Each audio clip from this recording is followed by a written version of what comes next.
Sud Radio présidentielle 2022. Eh bien, rebonjour. Rebonjour Eric.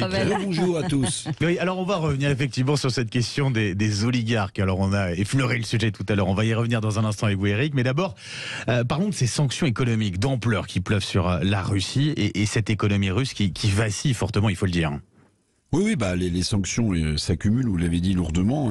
Bannissement, on s'en souvient du réseau SWIFT pour les banques russes, mais aussi, et ça c'est important, gel des avoirs de la Banque centrale russe, gel aussi des avoirs des oligarques, on va en reparler, la Suisse, Monaco, des places financières qui n'ont pas l'habitude de restreindre les capitaux circulants, ont décidé de geler les avoirs de ces oligarques, comme le Japon d'ailleurs. Bon, tout ça est historique, l'économie russe vacille rapidement, explosion de l'inflation, le rouble qui s'effondre de 40%, les faillites d'entreprises qui semblent se multiplier maintenant, et puis vous l'avez vu sur les images, les Russes qui se bousculent pour retirer au guichet des banques leurs économies. Alors je regardais aussi dans le secteur déterminant de l'énergie, pour la Russie, gros producteur de pétrole et de gaz, les groupes Shell et BP se désengagent de la Russie, quittent la Russie.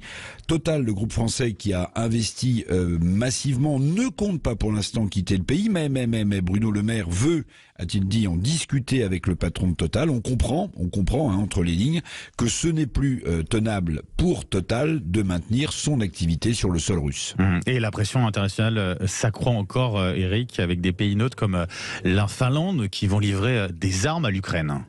Oui, c'est ça. La Finlande, la Suède, c'est tout à fait historique, qui vont fournir des armes. La Finlande, qui a plutôt évidemment un statut de neutralité habituellement et historiquement, qui partage 1300 km de frontières communes avec la Russie.